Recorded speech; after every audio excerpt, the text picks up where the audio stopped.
Hello my dear students. इस lecture में हम बात करने वाले हैं graphical representation of work done. बड़ा इंटरेस्टिंग कॉन्सेप्ट है क्योंकि यहाँ पर हमारा कैलकुलेशन बहुत इजी हो जाता है। हम बहुत इजीली वर्क डन कैलकुलेट कर सकते हैं। हमारा फोर्स कैसा भी हो, वेरिएबल हो, कांस्टेंट हो, ओके, और किसी भी फॉर्म में वो वेरी कर रहा हो, हम बहुत इजीली अगर ग्राफिकल रिप्रेजेंटेशन हमको समझ में आता है तो हम यहाँ पर वर्क डन कैलकुलेट कर सकते हैं। ओके, तो आज का हमारा टॉपिक है graphical representation of work done. Okay, तो हमने मान लिया ये हमारा फोर्स एक्सिस है, क्योंकि ग्राफ हमको प्लॉट करना है तो एक फोर्स एक्सिस है और एक हमारे पास में डिस्प्लेसमेंट एक्सिस है। ओके, ये हमारा फोर्स एक्सिस है, ये है हमारा displacement axis r. Okay, this is the displacement. Okay, this is the displacement, that is the r या फिर हम एक्स कह सकते हैं उसको। ओके, डिस्प्लेसमेंट, और ये हम मीटर में मेजर कर रहे हैं। और जो वर्टिकल एक्सिस है वो है फोर्स एक्सिस, ओके, जिसको हम न्यूटन में मेजर कर रहे हैं। और मान लेते हैं फोर्स का जो ग्राफ है वो कुछ ऐसा फोर्स हमारे पास में गिवन है। ओके, अब हमको पता है कि अगर ये एक्स डिस्प्लेसमेंट है, अगर ये एक्स डिस्प्लेसमेंट है, जस्ट एक्स डिस्प्लेसमेंट है और this F force is function of displacement, तो वर्क डन कैसे फाइंड करेंगे? हमको पता है work done is equal to integration from x1 to x2 of f with respect to x। और ये पॉइंट जो है ये है हमारा x1 और ये जो पॉइंट है ये है हमारा x2। इसके बीच हमको इंटीग्रेट करना है। और इंटीग्रेशन का मतलब क्या होता है? इंटीग्रेशन का मतलब होता है एरिया। क्या होता है? Area. Area between force and displacement graph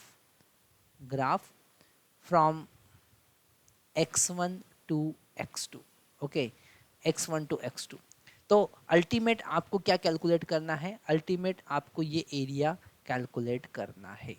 okay, जो भी एरिया फोर्स और डिस्प्लेसमेंट के बीच में है उस एरिया को कैलकुलेट करो और वर्क डन फाइंड करो। तो work done W is equal to area under force displacement graph. क्या होता है वर्क डन? वर्क डन होता है area under force displacement graph. ये एक नया कॉन्सेप्ट हमारे सामने आता है। ओके, अब इस पे बेस्ड हम कुछ न्यूमेरिकल करते हैं तो आपको और कॉन्सेप्ट क्लियर होंगे कि हमको कैसे इस कॉन्सेप्ट का यूज़ करना है। ओके, तो यहाँ पर आगे बढ़ते हैं। ओके, हम अभी बात कर रहे हैं graphical representation of work done. Okay, और उससे रिलेटेड न्यूमेरिकल देख रहे हैं। वाई एक्सिस पे हमने फोर्स लिया है, एक्स एक्सिस पे हमने डिस्प्लेसमेंट एक्स लिया है, और ये एक्स जो है वो मीटर में है और फोर्स जो है वो है न्यूटन में। ओके, और इन दोनों के बीच का ग्राफ, इन दोनों के बीच का ग्राफ कुछ ऐसा इंक्रीज हो रहा है। ओके, यहाँ पर force x equal to zero से एक्स इक्वल टू 10 मीटर तक 20 न्यूटन इंक्रीज हो रहा है लीनियरली। ओके, हमको फाइंड करना है वर्क डन। क्या फाइंड करना है? Find work done by force, work done by F. Okay, तो यहाँ पर सिंपल सा कॉन्सेप्ट है, this work done is equal to area. Okay, तो ये जो एरिया है दैट इज द ट्राइंगल, ये हमको कैलकुलेट करना है। तो एरिया कैसे कैलकुलेट करेंगे? 1/2 हाइट, हाइट कितना है 20 और बेस कितना है 10, तो ये हो जाएगा 10 कैंसिल होके और अल्टीमेट हमारे पास में आएगा 100 जूल। तो आपने डायरेक्टली क्या कैलकुलेट कर लिया? वर्क डन कैलकुलेट कर लिया। ओके, एक और एग्जांपल हमारे पास में है।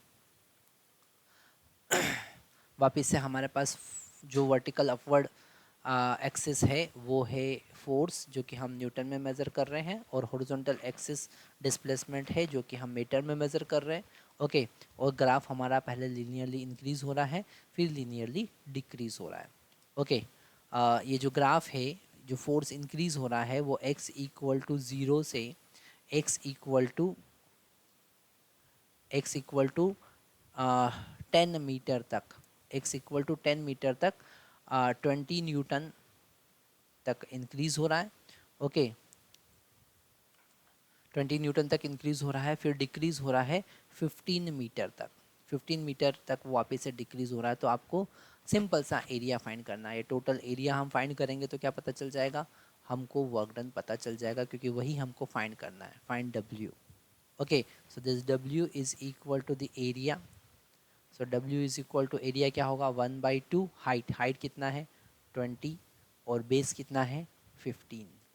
ओके, तो ये कैंसिल हो जाएगा 10 टाइम्स और अल्टीमेट मिलेगा 150 जूल। ओके, और एग्जांपल हम देखते हैं। हमारे पास में फोर्स न्यूटन में मेज़र कर रहे हैं हम, और डिस्प्लेसमेंट x फिर से हम मीटर में मेज़र कर रहे हैं, और ग्राफ जो दे रखा है वो पहले इंक्रीज़ हो रहा है, कहाँ तक इंक्रीज़ हो रहा है 20 न्यूटन तक इंक्रीज़ हो रहा है। ओके, और कहाँ तक, जब x का value x equal to 15 metre given है। फिर ये कांस्टेंट है। ओके, कितना कांस्टेंट है यहाँ पर, ये 10 न्यूटन कांस्टेंट फोर्स लग रहा है। कब तक, x इक्वल टू 20 मीटर तक। आपको क्या कैलकुलेट करना है, वर्क डन कैलकुलेट करना है। क्या कैलकुलेट करना है, find work done, find work done. Okay, तो यहाँ पर W is equal to total area calculate करना है। तो इस पूरे एरिया को हम दो पार्ट में डिवाइड करेंगे, ये एरिया 1 और ये एरिया 2। तो वर्क डन क्या होगा, एरिया 1 प्लस एरिया 2। तो वर्क डन क्या होगा, एरिया 1 क्या है, triangle, that is equal to 1/2, height कितना है 20 और बेस कितना है 15 प्लस। ओके, फिर इस A2 का मतलब क्या है, रेक्टेंगल, और इसका हाइट तो 10 है, पर बेस कितना है, ये बेस है 5 मीटर। तो 10 इंटू 5। ओके, तो ये हो जाएगा आपका, ये कैंसिल होगा 10 टाइम्स तो मिलेगा 150, और ये हो जाएगा 50, that is equal to 200 joule. Okay, तो यहाँ पर हमने क्या देखा, यहाँ पर हमने graphical representation of work done देखा, कैसे हम वर्क डन को ग्राफिकली रिप्रेजेंट कर सकते हैं, और आगे आने वाले वर्क एनर्जी थ्योरम और बहुत सारे केसेस में हम इस कॉन्सेप्ट का यूज़ करेंगे। Okay, thank you very much.